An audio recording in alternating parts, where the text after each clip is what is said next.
positive change only comes through positive storytelling and passionate action. Welcome, Regina. Thanks for being here. Thank you so much for having me. It's such an honor and pleasure to be invited on your amazing podcast. Thank you, Julian. Thanks a lot. And we got to know each other through your podcast, the #Impact, in Hong Kong. So we actually met in person in Hong Kong the first time. But obviously nobody else knows what you're about. So please give us a short introduction of what you do, who you are, and yes. Yes, I'd love to. So I'm Regina Larko. I'm a Viennese based in Hong Kong, and around 3 years I had that crazy wish and dream to launch my own podcast. And that's what I'm doing until today. I'm the founder, host, and producer of #Impact podcast, where I interview really inspirational changemakers that all try to make a difference in the world. And I want to give them a platform where they can share their positive stories with the world and get other people excited about their work as well. So I'm a storyteller at heart, an absolute lover of audio. That's why I chose podcast. And just a very passionate communicator. I love meeting people, having conversations with them. And that's why I'm really excited that we are having this talk today as well. Yeah, thank you so much. So basically the first time we met was in Hong Kong, also on a podcasting event. And they're like the first actually when you like came into the room and started speaking about like the podcasting, that was already like, okay, this person has like a different aura than the other people in the room. So that was actually also the first time I was like, okay, I gotta talk to this person and later on meet her. So from the beginning on, that was something different from the other people there that you had, and that was something that was really inspiring me. And still today, like through the podcast you do, it's like, okay, always a reminder, okay, she's continuing and for such a good cause. So thank you for putting so much effort and positive energy out there. Thank you for saying that. You're trying to make me cry now in the intro already. No. It was a very special day for me that day at that event. There were not a lot of people in the room, but for me, it really never matters if I'm speaking to 5 people or 100 people or 1 person. I'm just so thrilled to kind of share my passion for audio storytelling and the impact that I'm trying to make. And I remember very well you, because you were standing out in the audience as well. I remember we had a little chat just before the event started, so I already knew that you were like a new podcaster, but I just loved the way, I just loved to see that spark in your eye, like when you were sharing about your podcast journey when you were just in the beginning. But I'm really happy to see how you've grown your platform, how you've developed as a communicator and as a I'm really proud of you where you have taken that, and can't wait to see where this is going as well for you and your journey of, making an impact with your stories that you are telling as well. Thank you so much. And now to get a bit more to know you, would you rather consider yourself a creative or a thinking person? First, just my gut feeling would say a creative person. I don't know. I think it's difficult to put myself in some kind of box, because especially with this podcast and also building a business from scratch, I have to wear many hats. Mm-hmm. And the creative part is maybe one part that I enjoy most. Let's say it like that. And that's why I feel very drawn to that word when you say it like that.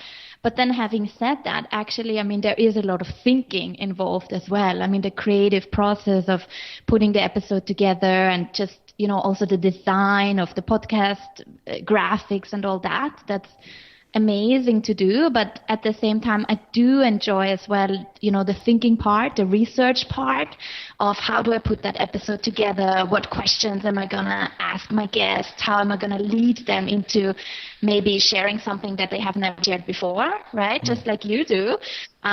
So I guess you have to have all these kind of like different elements carry that within you. Everyone has to be a thinker and a creative person at different moments in their day, even, not just for their career, just like their daily life.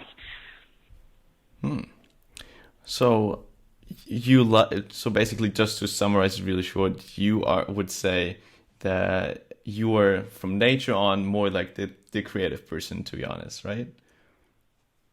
I guess so. Yeah, I guess I'd say, yeah. That's where I feel more at home or more passionate, maybe. And what would you consider me, rather like a creative gut person or like thinker? Where would I put you? I'm not sure. I mean, we don't know each other that well, Nope. Julian, so I don't want to put you in a box either. I don't know. No, you can Maybe just my say gut anything, feeling now seriously. tells Yeah. me as well that you're maybe in the thinker box, but I don't know why that is. It's just that I have I think the way you lead conversations on your podcast. How should I say? There is a lot of reflecting that you do. Like, you're a really good listener when you listen to your guests. And sometimes that might sound so strange now, but sometimes I hear you think while you're listening to your guests. Does that sound strange? Like, well, no, not to me. Silence, and then there's a little break before you. How should I say? Like, I often speak before I think, and then I think along the way and make things up. And I have the impression that you are very careful with how you express certain thoughts that you have and how you react to things people say. I think that doesn't make you less creative, though. But how is my intuition here now? No, I think it's. How would you say you're a creative? I would say I'm rather a thinker, and essentially what you just said about like the small breaks before I answer a question is like, yes, I really do that. Like, I really go through, okay, does the sentence make sense, and like, is that the right thing to answer now? Like, this is while I'm answering all the time happening. So yeah, I would say I'm rather the person who thinks those things through before I give the answer. So I think pretty well chosen the good words observation there. skills here, yeah. Indeed. Yeah. And yeah. I would also like to know, like, a lot of people like have, well, I might not be super conscious aware of their motivation to really, like, as it's often stated, to jump out of bed or to make every day worth it going through. What is the motivation that brings you up for your 93rd episode and still keep going? And what is your why, basically? Sometimes, to be honest, I wonder as well, like, where does this energy come from? Because oftentimes I'm just, tired. I have 2 little kids. It's a lot of work I put into the podcast, a lot of love I put in. And sometimes it's hard to really see the impact you're making with the work. With all creators out there probably will notice. Like, it's the same for the artists and maybe the actors and in general, like the creators. It's so hard for especially the majority, let's say it like that do not have the big stages yet and the big applause that they're hearing to actually see, like, is it worth it? Why am I putting so much time in this? Does this even matter? But I can't really explain it in words what it is exactly, but it's really something that comes from inside. Like, I feel there is so much joy that it brings me to create, and to bring these conversations to life. And not so much, it's wonderful to get the feedback from listeners and have some people reach out or hear how they have impacted you and see that this has made a difference for you as well.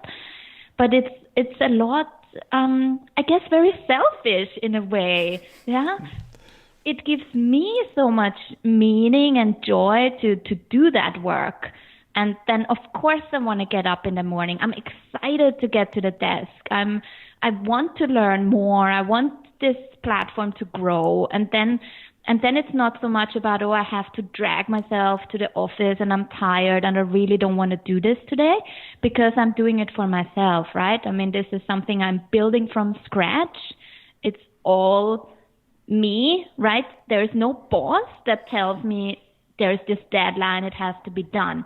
But I'm the toughest boss on myself. Yeah, I know this episode, if I'm not going to get it out, like every other Wednesday, there's a new episode. If I see, it's going to get tight, I'm going to put in the hours. I want to make it work. And to me, it doesn't matter if, probably most of my subscribers, they would not notice. Like, did she publish this on a Wednesday or on a Thursday? But I know. And that's what drives me. I want to make this meaningful and impactful, and that's what keeps me going for 93 episodes. That's why I will keep continuing doing this. That's really awesome. I was obviously the whole time smiling because you were speaking so out of passion. That was awesome.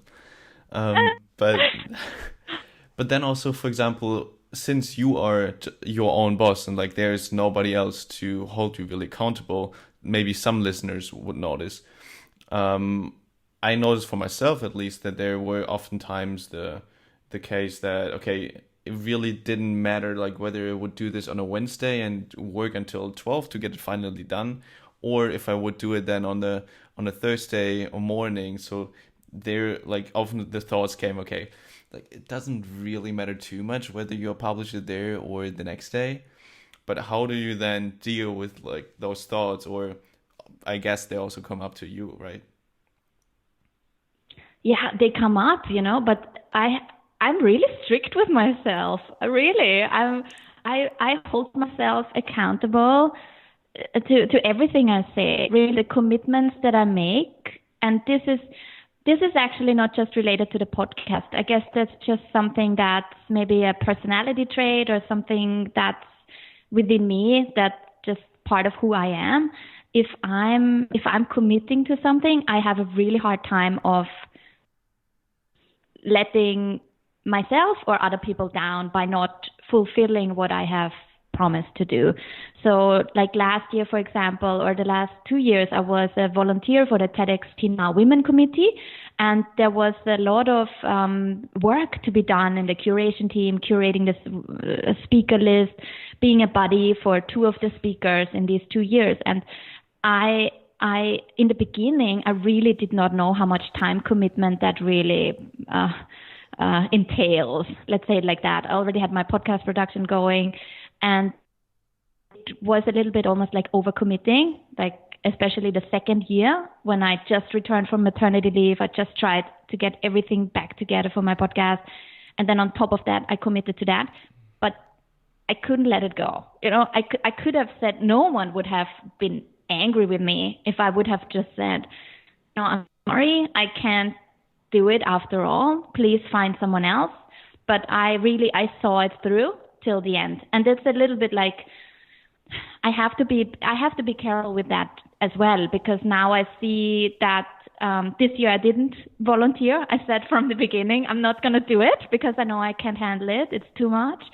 But I have to be very careful, and I see that a lot with people that want to drive good work and change the world and have all this idealism, that often they are so committed that they kind of overcommit and maybe forget self-care as well. And this is something that's really dangerous too. And that's what I saw with myself. Like I just stretched myself and my energy totally short, and I was really, really, I can't explain, but just so exhausted at the end of that experience that I know, yes, it's amazing to have this commitment and to hold myself accountable to certain goals I set for myself.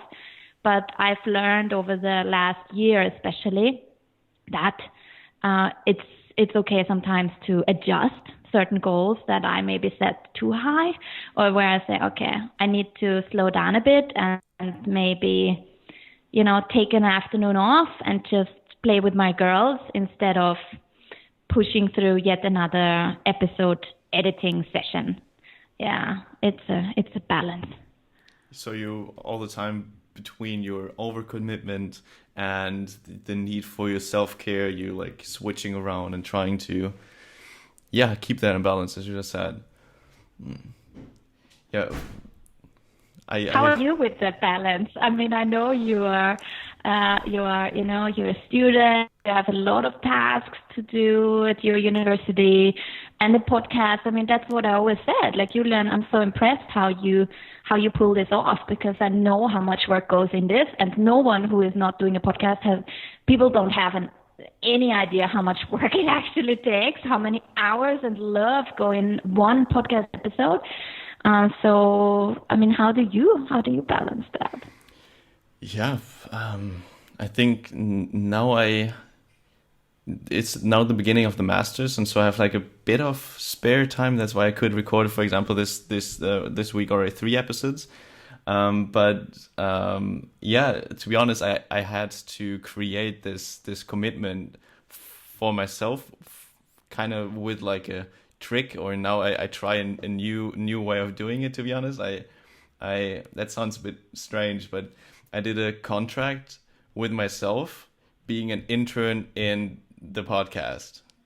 So basically, literally wrote a contract of like an intern and like wrote down the tasks I will be doing, like how many hours I will spend per week.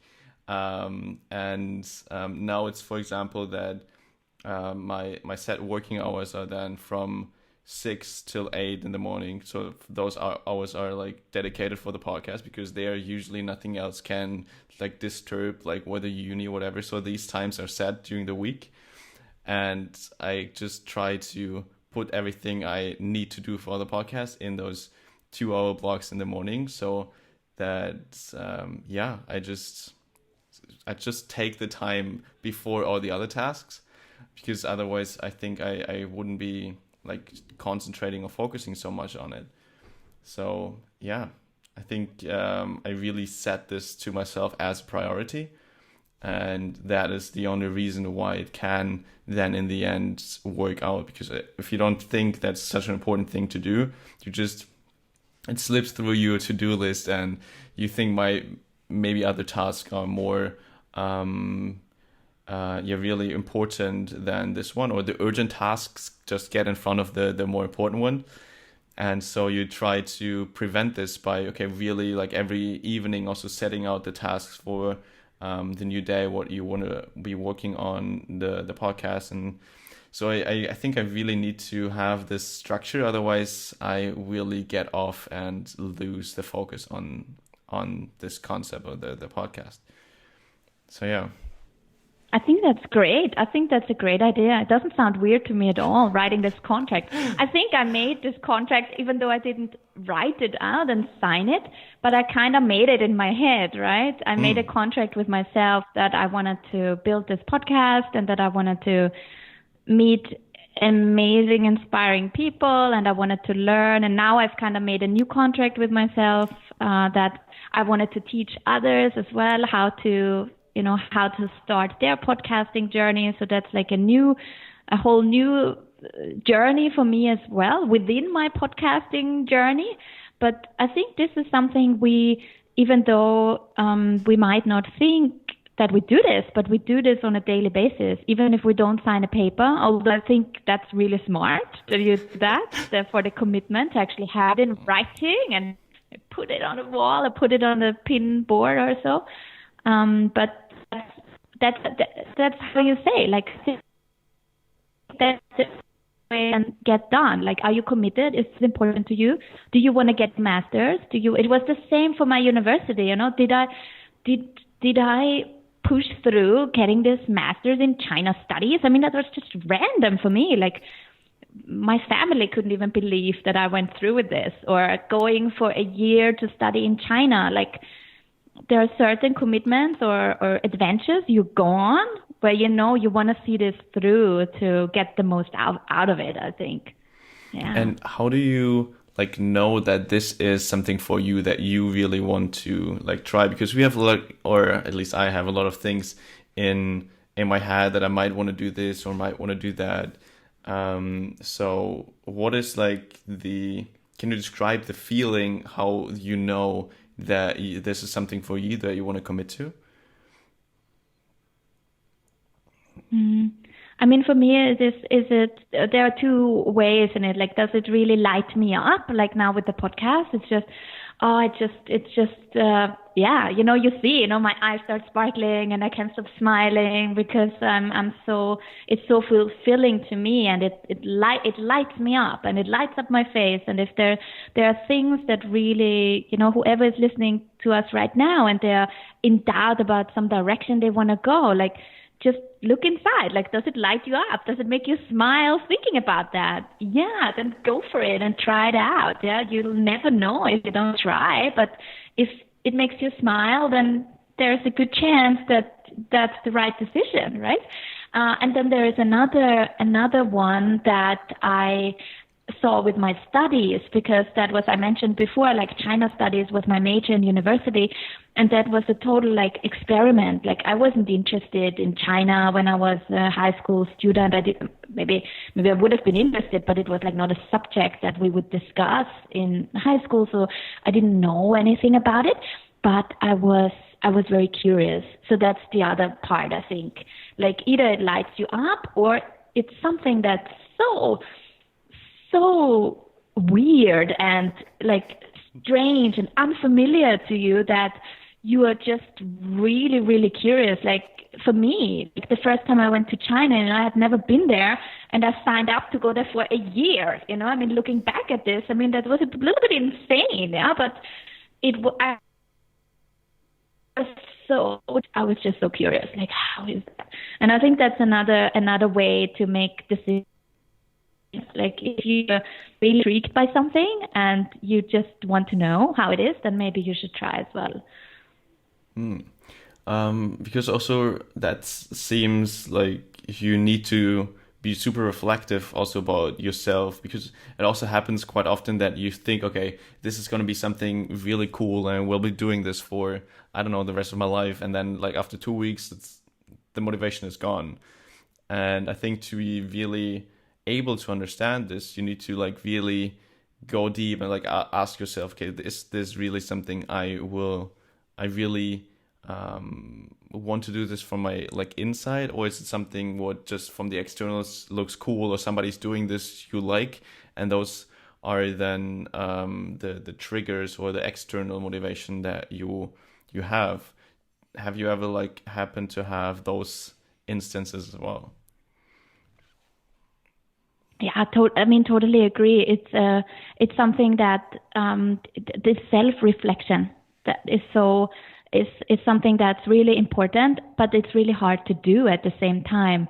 And I think especially when I'm getting better at it, but even today it's still hard because there's so much noise. And now starting this like business, there's a lot of there's a lot of good advice, and people think it's better to do it that way. And then you wonder like, oh, am I doing this all wrong? Because I feel maybe I want to go in another direction.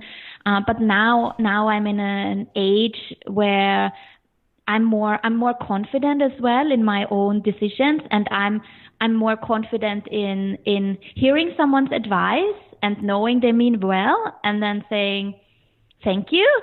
But no, thank you, right? So, but when you are younger, and also looking back at my own journey, that was really, we almost never give ourselves time to also be by ourselves and just think about what we want, and not what do our parents expect, or what do our brothers and sisters advise, or friends and peers. It's really hard to to actually look inside and to reflect and be by ourselves, I think. And I see this with me as well. Like I would never want to just hang out on my own and read a book or so. I would always want to be around my friends and exchange ideas with them. And of course, then there's a lot of influence. And sometimes that all blends in, then I don't even know anymore. Like, was this my opinion now, or was that my best friend's opinion? So I guess if I could go back to when I was younger, something I wish I would have known maybe is that it's okay to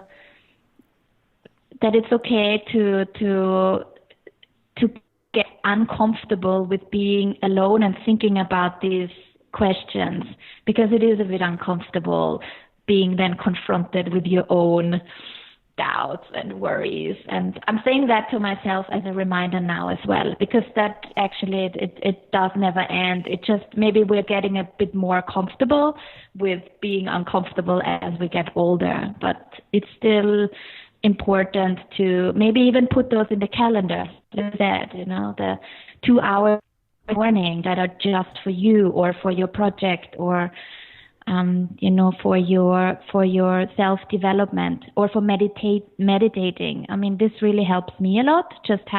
For me, it's just 15 minutes a day. I try to squeeze in. But I thought a little I bit thought time, so that you would be doing but these this. are, I mean, these are holy. Like 15 minutes just for being quiet, and also each morning, like I journal. It's just like, it's this 5-minute journal. You must have heard about it. Yeah, sure. Really quick, but it's super nice to just take a moment without any notifications on, and just me and my thoughts. Amazing. I totally get you, because I actually also, this is another priority next to like my self-development in the podcast, that I really have.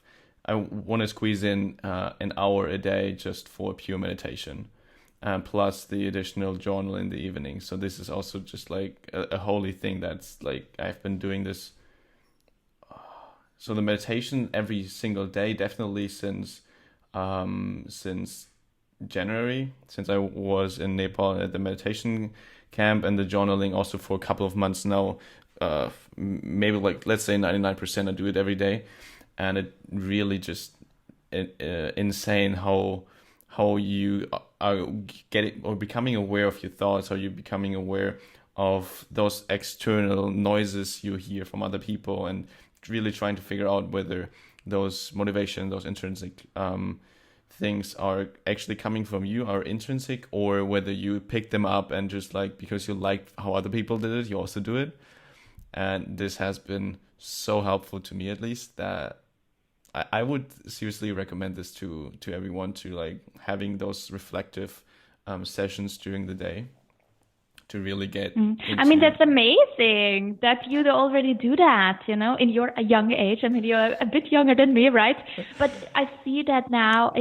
I mean, just today at my daughter is 4 years old, the older one.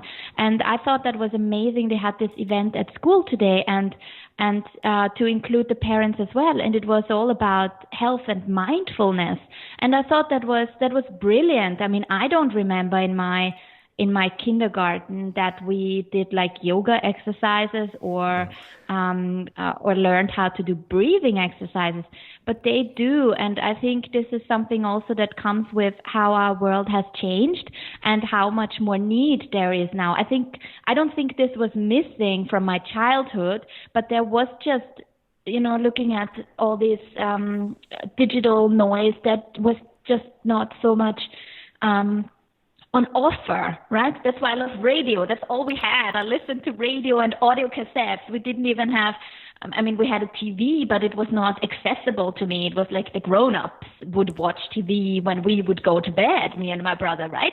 But now, of course, every kid is so exposed to it, and my children as well. And I really try to not, give them, hand them the iPad too much, but it's so unavoidable because we are so married to our devices now that they are, of course, picking that up, even if I'm mindful of I'm not going to look in social media when I'm around my daughter, but I often pick up my phone to send a message to someone or Skype with my mom who is living in Vienna. So she is in front of that screen. And I think that's why it's really good that even in schools now they start to, just to even educate kids already on just being quiet and closing our eyes and turning off, looking away from screens and actually looking inside.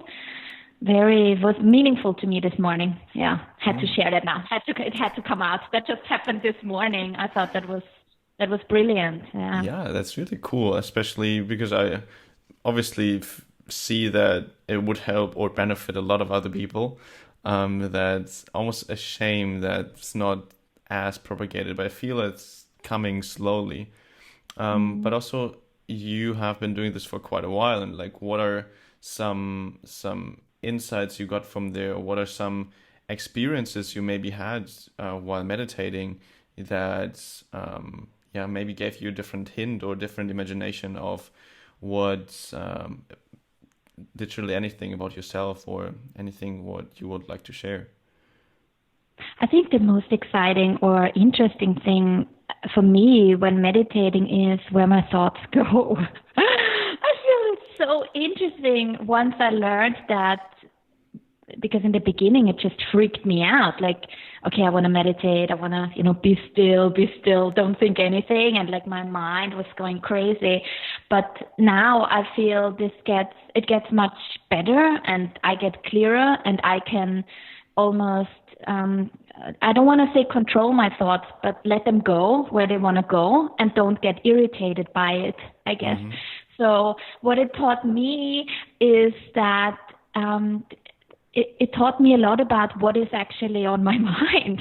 Why do these thoughts come up? And then I can reflect again, because sometimes really interesting thoughts came up that, I hadn't thought about for a long time. And then all of a sudden some kind of conversation popped up in my head that I had with my mom like a year ago, right? And that just to reflect upon that there is a lot of stuff that's happening in our subconscious that we never have the chance to digest is really, really refreshing. So I haven't gotten to I don't know if I ever get to the state where I'm really going to be, where my mind's going to be quiet.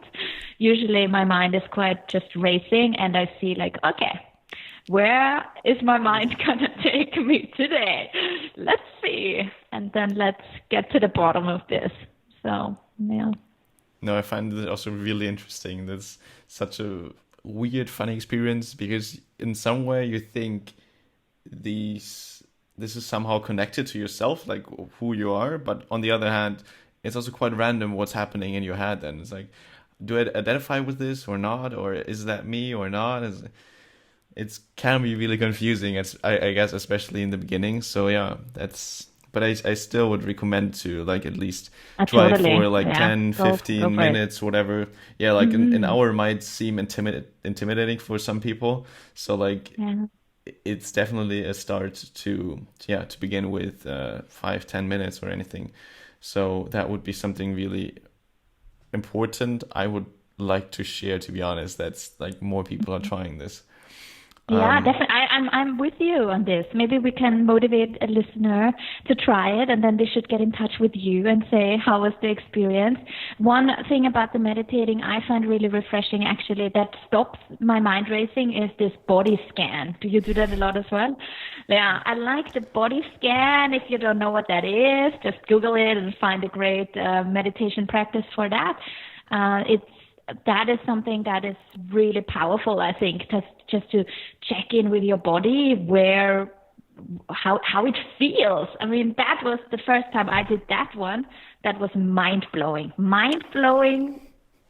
I had no idea how my body actually feels to concentrate just on like a fingertip. I mean, it's amazing. Yeah. What that does. Yeah. It's also in the beginning, before I even like went to Nepal, that was like when I did the body scan with like a guided meditation or anything, my senses were so sharp, and I was really like, as I was on drugs, like, oh damn, this texture feels so amazing. So you really focus on your sensations then, and that was a Yeah. super interesting experience I then had just by like literally 15-minute meditating. And I was like, oh, I need to feel, oh, this smell is, you really pick up a lot more things suddenly. So it was a Mm. really interesting experience, especially in the beginning. Yeah. And like that you usually just hear from like when you get take any drugs, or I don't know, those experiences. So that was really Mm. interesting to see as well. Mm. Um, and I actually have another question, which is quite fitting into the self-reflective part here, and is if you would only have 6 months to live left, would you do something different? If so, what? This is a hard one. Oh. I feel like I thought about that before, but Mm-hmm. then I didn't think it through. I mean, this always, you think about these questions when you have something bad happen, usually, right? Mm-hmm. So if there's like a scare, or so I had a friend who was quite sick, and that was just scary because, she's my age, and you don't expect people to get really sick when they are young. And then it's just, yeah, it's just a super, super crazy scare. And then you start reflecting on your own life as well, and on your own choices, and like, wow, what would I do in this situation? And then I was wondering, and actually I thought I wouldn't I wouldn't want to do anything like completely different. Like, I still would want to get up and like just live my life with joy and passion and gratefulness. But what I guess would change is I would just want to be closer to my loved ones. So I guess that's what I would do. I would probably pack my bags here in Hong Kong and just go home, right? Home is Vienna for me, and I would want to be close to the people that I love most, my family. So, but then I would still want to live kind of like, I don't know, a normal life, even if just for 6 months. Mm-hmm. But I would just want to be in a situation where I can see them as much as I want in person, and just have, yeah, maybe actually have conversations with them I never had before. Ask them about things I was always too afraid to ask, or yeah, get to know them better while I can. Yeah.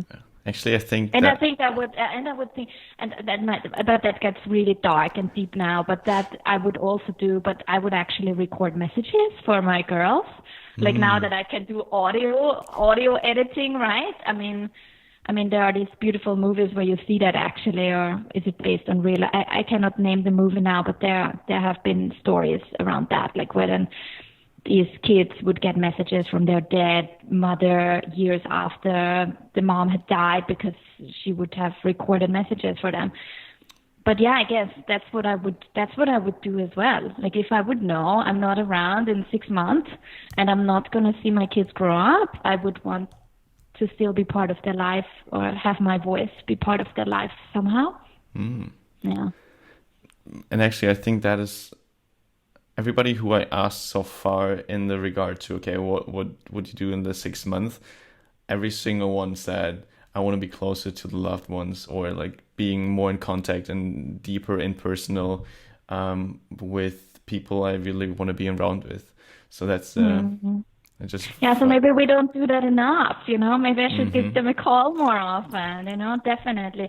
I mean, this is something that often goes through my mind. I've been living away from home now for almost a decade. Like, it's been 9 years that we've been in China, and that is something that is on my mind often, like that we're too far away, and we try to go back as often as we can and see them.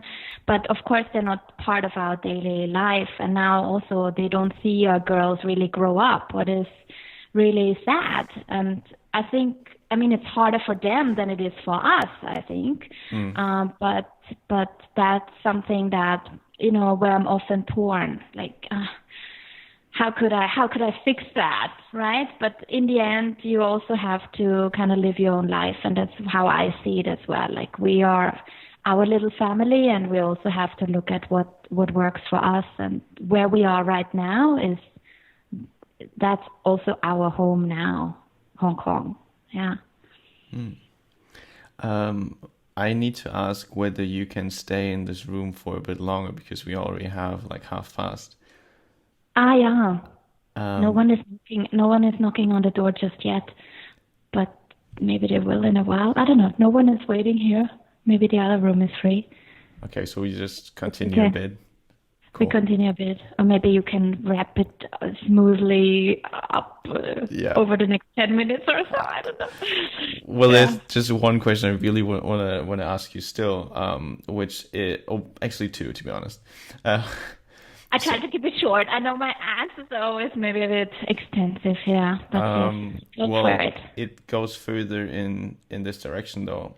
So basically, Mhm. um, is there something that really scares you when looking in your next like 1 or 2 years in the future, like something that might be holding you back from going further? So like any things that are occurring more often in your head, and you think, okay, if I would not think those things, then I would do a lot more or do something else. Mm. I mean, there's nothing that really scares me right now. I think I'm a lucky girl. We are in good health. I see my girls are developing well. I'm in a really happy relationship. I have great relationship also with my family that is far away, but we're all really close. The only thing I guess that is holding me back or a challenge for me is just to what people call the self-limiting beliefs. I think it is.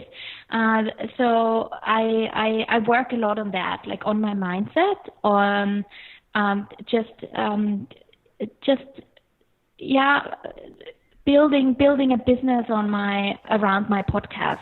I think this is something, I've never done that before. I'm first time entrepreneur.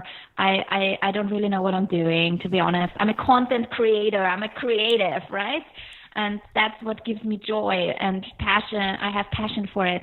But all these questions around how can I actually build a sustainable business on that knowledge that I have now, how can I how can I turn this into something that will help me make a living as well, because that's what I want, and I am passionate about that part too.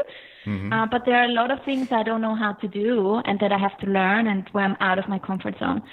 And that, I think, is something that that maybe it doesn't scare me, but it kind of like frustrates me at times when I see I'm holding myself back. Because if I keep telling myself that I don't know if I have it in me, can I really be a successful entrepreneur? Can I make this work? Then of course I'm not going to make it work, right? It's the same with my podcast. If I don't believe that I'm a good host and that I can improve and that I can get better, then I'm not going to do it. And it's the same with my entrepreneurial hat. And that's something I just have to get more comfortable with. Yeah. Yeah, I really feel that too, like the change in whether you're confident about yourself, and then this just has such a huge impact on everything you do and everything. Also, how well you do things when you believe you can really do it, and it's something great you're creating. That just immediately steps up the game of your content as well, because you passionately talk about it like you do, and then it really gets or get also when you speak about those things so confidently, the other people look at those things super differently. So that's also, I think, also a really important part, that when you have the confidence, the others see the confidence as well. And now, actually, a bit on the other side, what would you like to have as a superpower? If you could choose any skill you would want to have, what would be like a superpower you want to have? Okay, a superpower I would want to have is to really just beam myself without going on a plane, me and my family, to where I want to be. Like I would love to just spend a weekend with my family because my grandma has her birthday, and I would beam myself across the world to Vienna without jet lag. Maybe that's one that's more realistic. Okay, maybe the beaming is too far, It too doesn't sci-fi. have to be realistic. It doesn't have to be realistic. So that definitely is one. The big superpower, and my second little superpower would be that I would solve jet lag. There would be no jet lag anymore, and people could just freely beam themselves around through wherever they want to be, without polluting the environment with their carbon footprint flying around. So it would be clean, it would be easy, there would be no jet lag, and we could be with our families, not just on the screen, but face to face, whenever we want. Yeah. Is that too much to ask? Can No. someone please come up with a solution for that? Can someone please invent that kind of machine that can do that for us? Yeah, that would be amazing. But Cool. having said that, I think I actually have that superpower. Not always, but sometimes, because I see that with the connection I have with my family and also really close friends that are not with me physically in this city, or even relatives that have died that were really close to me. But there is just something about, sometimes I beam myself to them, in my thoughts and in the energy I feel from these people still, even though they're so far away from me, that's a superpower I'm really proud to already have. I wish a lot of other people could have that one too. Or maybe you have that superpower. You feel that? Julian, do you have this kind of superpower? I don't think so. No, not yet. Maybe I can acquire this skill. I don't know. I try. Yeah, it's a good one. It's a very good one. Cool. Well, since we kind of need to wrap up, unfortunately, even though the conversation is really amazing, I would like to ask you one last question, and which is basically you have been through this podcast now with me, and you've experienced it, and based on that, who would you think would be another suited guest for this kind of show? Yeah, I was thinking about this a lot because I would have so many people to recommend, but I always go with my gut feeling, and the first person that came in my head is Dr. Austin Gallagher, and I had him on my show before. He is a scientist and a marine biologist. I hope I'm not saying anything wrong. And I met him in Hong Kong, and I put him on the show. He is doing a lot of research into sharks, and I think his passion for sharks and for marine conservation is just extraordinary, because I had no idea about sharks, and he got me passionate about sharks, so that means a lot. But what I like that he is very passionate in telling his story as well, and I think his approach to looking at sharks and what we as humans can learn from them is super intriguing. And that's why I thought he could be a really great guest on your show. Thank you a lot for being here, expressing all your thoughts so openly, making this positive impact, and sharing all your stories super publicly here on the Ambitious Sloth. So thanks a lot for being here. Thank you so much for having me, and good luck for all that is ahead for your podcasting journey. I'm always following, I'm always checking in. What is Julian doing? So keep going. You're doing great.